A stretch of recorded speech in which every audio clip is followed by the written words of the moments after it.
नमस्कार किसान भाइयों, आप देख रहे हैं अजय यादव डेयरी फार्म में अजय यादव। तो किसान भाइयों, आज की जानकारी अपने इस बछड़ी के बारे में लेंगे कि हम लोग अभी बछड़ी की कैसी तैयारी चल रही है। खासकर हमारे जो नए व्यूअर्स हमसे जुड़े हैं उनके लिए मैं बता दूं कि हमारे फार्म की आने वाला जो फ्यूचर है, हम लोग कैसे तैयार कर रहे हैं। फ्यूचर को अच्छे तरीके से प्रिपेयर करें, बहुत अच्छे तरीके से मैनेजमेंट करना पड़ता है, तो जाके एक अच्छा फ्यूचर आपको देखने को मिलता है। इसी टॉपिक में हम लोग पूरी तरीके से इस बछड़ी के बारे में बात करेंगे कि हमारे फार्म पे ये कौन से बुल की बछड़ी है, इसके माँ के नीचे कितना दूध है। तो हम लोग वीडियो के माध्यम से पूरी जानकारी देंगे, तो वीडियो को पूरा देखिएगा, वीडियो को स्किप ना करिएगा। वीडियो अच्छा लगे तो एक लाइक जरूर करिएगा, ताकि चैनल पे भी नया है तो चैनल को जरूर सब्सक्राइब कर ले, बेल आइकन जरूर दबा, ताकि छोटी से छोटी जानकारी अपने इस डेयरी फार्म के बारे में हम लोग आप लोग को लाते रहते हैं। जैसे हमारे युवा भाई लोग आज के डेट में हम लोग देखा जाए तो दर पे दर भटक रहे हैं नौकरी के लेके, तो हम लोग एक छोटा सा प्रयास करते हैं कि जो से हमारे युवा भाई लोग को एक अच्छा खासा बिजनेस आपको देखने को मिले। तो हम लोग उसी प्रयास में पूरी कोशिश करते हैं कि कैसे हम लोग एक अच्छे से गाइड किया जाए, ताकि अच्छे से आके उनको अच्छा खासा प्रॉफिट हो। इसी प्रयास में हम लोग पूरी तरीके से लगे रहते हैं।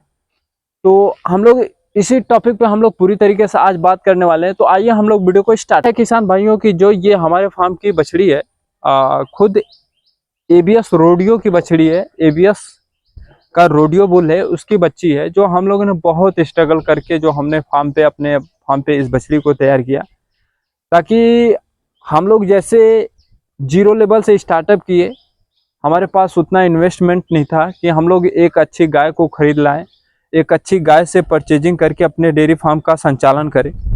तो हमारे पास बहुत युवा का फ़ोन आता है कि सर हमको भी डेयरी फार्म करना है, कुछ ऐसा करना है ताकि हमारा भी रोजगार चलता रहे। तो हम लोग उसी कड़ी में पूरी प्रयास करते हैं कि हर वो युवा किसान को गाइड किया जाए, ताकि फ्यूचर में अपने फार्म को प्रॉफिट में ले सके।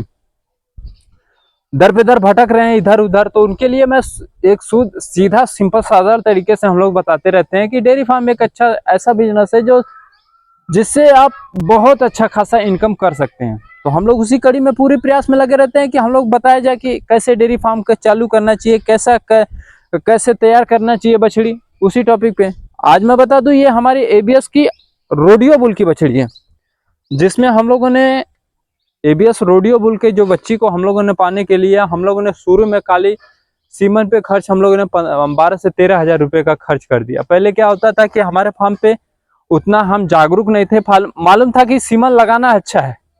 तो सीमन अच्छा लगाने के लिए कैसा है कि हम लोग चाहते थे कि अपने फार्म पे बछड़ी हो। तो हम लोग इसकी माँ के नीचे 7वें लैक्टेशन में, ये खुद 8वें लैक्टेशन की बच्ची है, तो हम लोग चाहते थे कि इसकी माँ के नीचे एक अच्छी बच्ची हो जाए, रिकॉर्डेड बुल की है। तो हम लोग पूरी प्रयास करते थे कि माँ के नीचे इसके 32 लीटर दूध था। तो हम लोग पूरी प्रयास में करते थे कि इसकी माँ जो है अच्छे तरीके से हम लोग को प्रिपेयर करना है, अच्छे सीमन से प्रेग्नेंट कराना है, ताकि हमको फार्म पे एक अच्छी बछड़ी लाना है।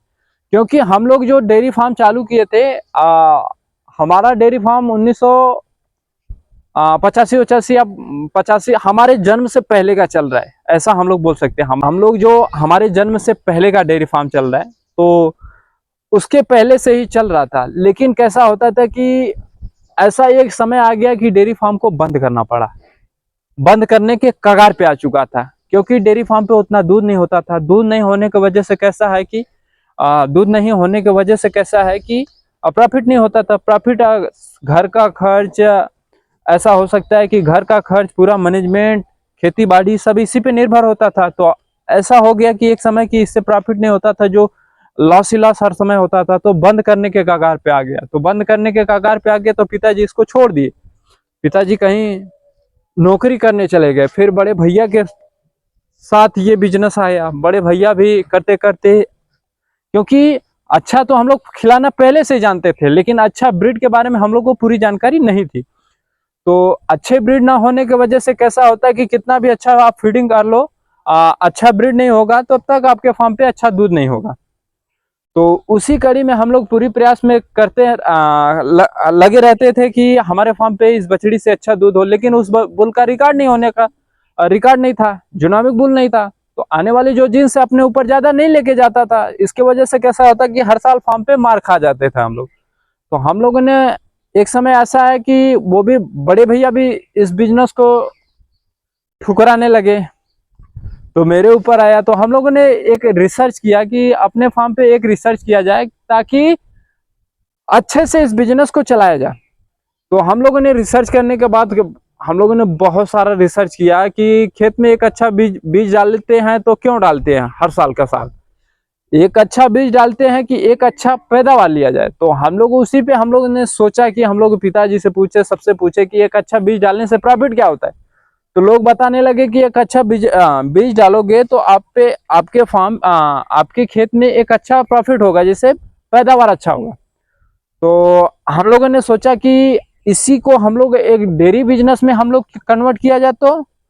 तो फिर हम लोगों ने सीमन के बारे में रिसर्च किया कि कौन सी कंपनी अच्छी है, कैसा है, उनके बारे में पूरा रिसर्च किया। तो हम लोगों को पता चला कि तीन कंपनियां जो अच्छे तीन कंपनियां का जो सीमन इधर हम लोग को प्रोवाइड हो जाता है। जैसे कुछ WWS का भी हो जाता है, किधर SCG का हो जाता है और ABS का हो जाता है। तो हम लोगों को तीन कंपनी का पता चला, तो जिसमें ज्यादातर सीमन उपलब्ध होने का चांसेस ABS का था। तो हम लोगों ने ABS पे काम किया। हम लोगों ने उस पर रिसर्च किया, उसका नंबर कहाँ से मिलेगा, उसका सीमन कहाँ से मिलेगा, कैसे सीमन मिलेगा। हम लोगों ने धीरे धीरे एक एक छोटा से छोटा टॉपिक पे हम लोगों ने रिकॉर्ड रखा। तो हम लोगों को सीमन मिलना चालू हुआ। जैसे हम लोगों को सीमन तो मिलना चालू हो गया। एक चुनौती आ गया कि सीमन हम लोग कैसे लेके आए।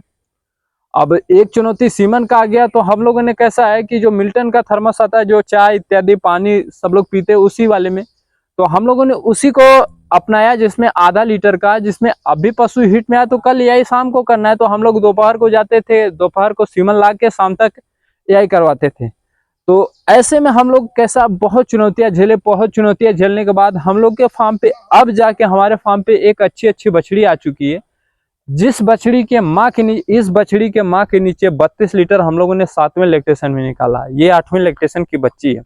7वें लैक्टेशन के माँ, इसके माँ के नीचे मेल काफ था। मेल काफ किसी कारण से एक्सपायर हो गया, मर गया। उस लैक्टेशन में हम लोगों ने 32 लीटर दूध निकाला। 32 लीटर दूध निकालने के बाद इसकी माँ के नीचे हम लोगों ने, तब जाके हम लोगों को पता चला कि एक अच्छा सीमन लगाना इस पे बहुत जरूरी है। तो हम लोगों ने बहुत स्ट्रगल किया। सेक्स सीमन बार बार लाते थे, बार बार गाय रिपीट कर जाती थी। तो हम लोगों को ये लगा कि हम लोग अब क्यों ना, अब हमसे नहीं हो पाएगा, क्योंकि अगर बार बार सेक्स सीमन लगाना, 10-12 हज़ार का सेक्स सीमन लगा देने से कैसा होता था कि फार्म से उतना प्रॉफिट नहीं होता था। 10-12 हज़ार का हम लोग सीमन लगा दिए, तो 10-12 हज़ार का सीमन प्रॉफिट होता नहीं था। तो फिर एक समय ऐसा आ गया, अब हम लोग सीमन खरीदने लायक हमारे पास आर्थिक व्यवस्था नहीं था। तो सीमन खरीदने लायक व्यवस्था नहीं था कि अब पैसा कहाँ से लाया जाए सीमन खरीदने के लिए। तो कैसा होता है कि भैया या टेक्नीशियन थे, बार बार बोलते थे कि अब इसका कंसेप्शन नहीं मिल रहा है, अब नहीं लगाना है अब फार्म पे। तो हमने क्या किया कि प्रयास किया कि भैया बोले कि अब फार्म पे ABS का सीमन नहीं लगेगा, हम लोग जा रहे हैं, लेके आ रहे हैं सीमन, हम लोग सरकारी संस्था से सीमन। तो वो हमने बोला कि आप जाइए। तो वो उधर चले गए। तो फिर हम लोगों ने मिल्टन का थर्मस उठाया, फिर हम लोग लेके चले गए बनारस जाने के बाद हम लोगों ने वहां से सीमन परचेजिंग किया। हम लोगों ने उससे बताया कि हमारे फार्म पे ऐसी ऐसी चीज हो रहा है, बार बार बछड़ी रिपीट हो जा रही है, कैसे मैनेजमेंट कर। तो उन्होंने बताया कि देखो बेटा, खाली सीमन से ही काम नहीं चलेगा, सीमन भी आपका अच्छा होना चाहिए, प्लस आपके खान पान भी अच्छा होना चाहिए। तो जाहिर सी बात है कि हमारा खान पान उस समय का थोड़ा सा, जिस समय गाय अधिक दूध देती थी उस समय तो बहुत अच्छा मेंटेन किया था हम लोगों ने। फिर गाय जब दूध कम कर दी तो सारा मेंटेनेंस दूध पे ही होता था। तो हम लोगों ने, जाहिर सी बात है कि मेंटेनेंस कमजोर हो गया तो गाय का हेल्थ कमजोर हो गया, तो बार बार रिपीट कर जा रही थी। तो उन्होंने बोला, फिर हम लोगों ने प्रयास किया कि क्यों ना बार बार सेक्स सीमन लगाने से अच्छा है कि एक कन्वेंशनल सीमन लगाया जाए, ताकि फार्म पे गाय प्रेग्नेंट हो जाए। तो इसको माँ के जो हम लोगों ने कन्वेंशनल सीमन लगाया, कन्वेंशनल सीमन लगाने के बाद कैसा है कि हम लोगों ने भगवान से मनाने लगे कि भगवान बस एक बच्ची दे देना आप, बछड़ी। तो भगवान से हम लोग पूरी तरीके से मना रहे थे, तो भगवान ने हमारे सुन लिया। यही हमारे फार्म की जो बछड़ी थी वो ABS रोडियो की बछड़ी आ गई। तो हम लोगों ने सोचा कि अब हमारे फार्म पे एक अच्छे से अच्छा ब्रीड के जानवर अब हम लोग पैदा कर सकते हैं। तो हम लोगों ने इतना स्ट्रगल करके, झेल के, कितना बहुत सारा स्ट्रगल किया। स्ट्रगल करने के बाद अब हमको पता चला कि सीमन क्या चीज होता है, कैसे मैनेजमेंट करना चाहिए। उसके टॉपिक पे हम लोग आप लोगों को गाइड कर, आप लोगों को बोलोगे तो हम लोग बुल का सीरीज भी बना देंगे कि कौन सा बुल कैसे इस्तेमाल किया जाए, फार्म पे क्या क्या प्रॉफिट होना है, कैसे बुल का स्ट्रक्चर देखना चाहिए, क्या फार्म पे कमी है, जैसे थनेला हो रहा है तो कौन सा बुल सेलेक्ट करे, रिपीट ब्रीडिंग हो रहा है तो कौन सा बुल सेलेक्ट करे। तो इस टॉपिक पे हम लोग पूरी तरीके से नॉलेज रखते हुए अपने फार्म पे हम लोग ने पूरी तैयारी किया। अब जाके ये बछड़ी खुद एबीएस के हैमर बुल से प्रेग्नेंट है। तो हैमर बुल से प्रेग्नेंट है तो हम लोग अब देखेंगे कि इस बछड़ी का कैसा स्ट्रक्चर है, कैसी तैयारी करेगी। आगे भी वीडियो के माध्यम से हम लोग जरूर बताएंगे, इसके बारे में फुल डिटेल देंगे। हम लोगों ने इस तरीके से स्ट्रगल करके अपने डेयरी फार्म पे एक अच्छा बच्ची तैयार किया। हमारे साथ बहुत किसानों का कमेंट आता है कि सर हम लोन लेके इत्यादि लेके गाय डेयरी फार्म करना चाहते हैं। तो अब सबका मानसिकता हम तो बता नहीं सकते, लेकिन डेयरी फार्म एक अच्छा बिजनेस है। जिस तरीके से पहले तो कोई भी बिजनेस करोगे उसमें स्ट्रगल होगा, जाहिर सी बात है कि आपको भाग करना पड़ेगा, दौड़ करना पड़ेगा। जिस तरीके से डेयरी बिजनेस से प्रॉफिट होने लगेगा तो आप केयर टेकर रख सकते हो, केयर टेकर से मेंटेनेंस अच्छा मेंटेन कर सकते हो। तो शुरू का बिजनेस चलाना एक बहुत चुनौती होता है, और जिस तरीके से बिजनेस चल जाए तो नौकरी इत्यादि, सरकारी नौकरी 3-4 लोग का सरकारी नौकरी भी फेल कर देता है बिजनेस। तो बिजनेस को चलाने के लिए बहुत त्याग करना पड़ता है, बहुत चुनौती को स्वीकार करना पड़ता है।